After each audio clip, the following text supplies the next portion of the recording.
What is up, YouTube, and welcome back to the channel. It's your boy Mandarin Metal, and we are back on Dota.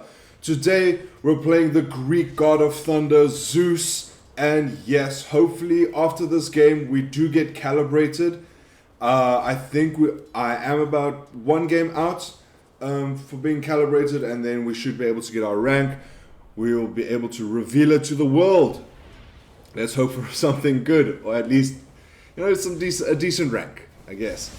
And yeah, as you can see, the invoker that I'm up against, he was quite good. He blocked the creeps really well, pushing them up all into his tower. Didn't work out in the end for him because he only ended up getting one last hit out of it. Kind of annoyed him in this sense, and I ended up benefiting a lot more from that. I ended up only losing one last hit out of that exchange in the first two creep waves, so it was quite nice. Now with Zeus, he's very mana heavy. That's why we go bottle. This is good to help sustain your mana. You also can refill it with the runes, which is nice. And then the second item I go for is arcane boots into a phylactery. And as you can see here, I've gotten the invoker quite low, so I am being quite aggressive. I used my ulti, and I'm trying to see if I can secure the kill on him, but unfortunately I don't want to dive under tier 2 towers. They do a lot of damage. So we are gonna step back for a second and just kind of regroup. Now back onto phylactery. It's a great item on Zeus because it does slow the target for 50% of their movement speed, and then also it does a separate 150 bonus attack damage, which is, it's nice on Zeus. Now once the rune had spawned top, it was an inverse rune, so I decided, okay, let's go help the top lane. Hopefully we can secure a kill or two on them.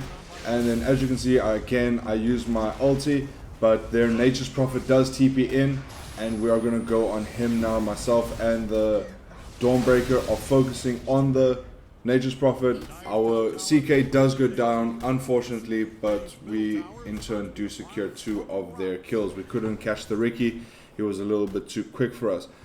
With Zeus, he's a very nice hero to play because there's a lot of builds you can do on him, and you'll see in this game, it wasn't the best Zeus game I've had. I felt quite slow in terms of my start, and I did kind of plateau halfway through the game.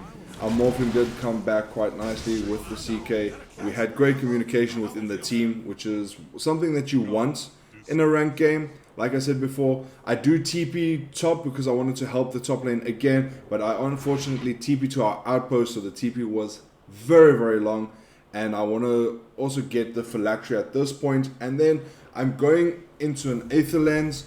I'm going to dismantle my arcane boots and then just buy two of the other components, the recipe and the void stone, for the Aether Lens. Now this is again going to give me some range, and then it's also going to give me some more mana. We do secure the kill on the Ricky, then we secure the kill on the Witch Doctor, which is perfect. Dawnbreaker does try to TP onto the CK to save him. She wasn't able to save him, but we are going to go now and turn onto the Nature's Prophet, and we secure this kill as well. Perfect engagement from the team. What this also means is that our Morphling is able to free farm without any issues. And the only issue we had was with Invoker, because he was pushing the towers quite hard, and I tried to get the team to focus on him for a little bit because he was pushing the tier 2s quite hard, and we didn't want this. We do miss out on the kill of the Invoker, unfortunately. And then the Ricky does jump me over here. I was quite shocked and surprised with this, and he manages to get me with the help of the Invoker. And the Ricky is now on a double kill. Not great from our part. We could have done a lot better there. The next item we went for on Zeus was Kaya. This is going to give us some spell amplification. It also gives us a little bit of status resistance against the other team. And then I'm upgrading this with a Yasha.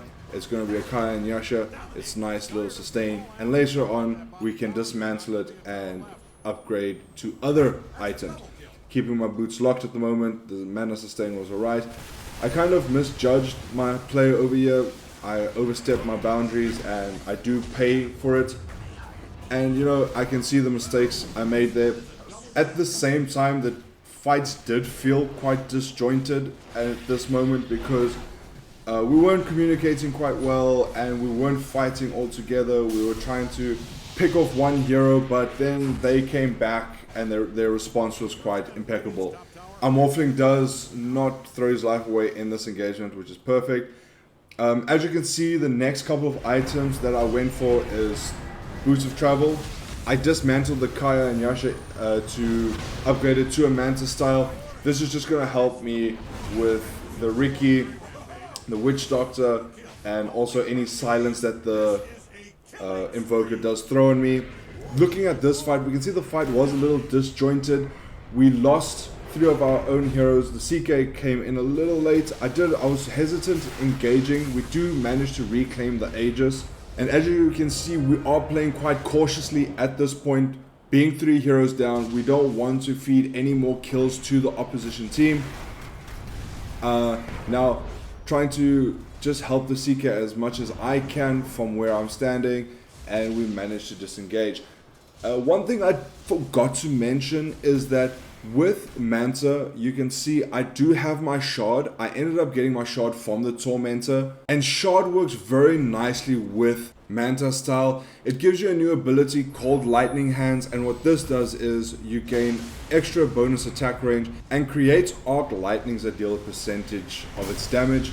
Looking at this fight, we managed to secure a kill on the Nature's Prophet, and we re-engage and we secure the kill on the Invoker. Now looking at the rest of the team, Witch Doctor has just thrown his ulti down, but I stop it with my lightning bolt, but he has his shard and we end up killing the Witch Doctor as well. I managed to dodge the stun from Elder Titan, and our whole team decide to push this tier 3 tower. There was definitely a stage of this game that I was worried that we might be falling behind, because it did feel like we got a bit complacent. Our Morphling wasn't joining in every team fight. He wasn't really much of a presence on the map. And unfortunately, our Morphling did go down there, but we secured the mid lane and the mid barracks. We are now disengaging. We don't want to get caught out. We don't want to feed any more kills. My next item of choice was Ags on Zeus. This worked out quite nicely in this game because they had Invoker that could go invisible. They had the Riki that was invisible. I think Nature's had also bought a Shadow Blade, which meant that a lot of their team had some sort of item that made them invisible, or they had an ability that made them invisible. I zoned. What was nice is I used Nimbus to kind of zone them, making sure we could either push a tower or kind of see what was happening in that area. You can see we have a massive team fight over here, and me not thinking clearly, I walk into Invoker's Meteor. I end up dying to the damage of the Meteor. It was an absolute noob move from my side, and I can't believe I had done it, but it's okay because our Morphling was doing quite well here. Unfortunately, we do end up team wiping. Once everyone had respawned, we decided to go back to their top lane. Because it was pushed in, we also had enough damage. And while pushing this top lane of barracks, I was playing more of a supportive role, trying to stay out of the team fight because I didn't want to get caught out like I had been in a couple of the other team fights. I wanted to make sure I could get off all my abilities, ensuring that we could win the team fight. You can see even the Morphling, we were quite hesitant. And we end up securing the kill on the Witch Doctor and the Elder Titan. He does buy back. It is a massive team fight. We're trying to go on the Riki now, but he manages to jump away. Now turning our attention back onto the Invoker and the Elder Titan. Our Morphling is in there. And with the CK, they were pumping out a lot of damage. Invoker was invisible, so we weren't able to see him. But I do throw my Nimbus down as soon as it came back off cooldown, making sure we had vision even if he went invisible. Almost securing the kill on the Invoker. We just didn't have enough damage. The Elder Titan did die, which means he is out for 104 seconds. Now we turn our attention to their bottom lane of barracks and their tower, making sure we can secure the Mega Creeps for the final push. Do end up securing the Mega Creeps, but Riki does jump in. They aren't giving up, and Riki jumps onto me. He ends up killing me, but the Morphling is man fighting the rest of their team. We do lose 3 of our heroes. CK thinks better of it and he jumps out, and the Morphling is still man fighting their whole team. So yeah, that is pretty much Zeus. It wasn't my best Zeus game that I have played. The next item that I wanted to go was Lincoln's, but I was saving my gold for buyback. If they had made a big push onto us, I don't think they would have been able to, because they had mega creeps against them.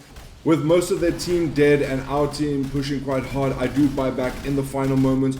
And that is it for the video, guys. This is our Zeus game. This is the way we played him today.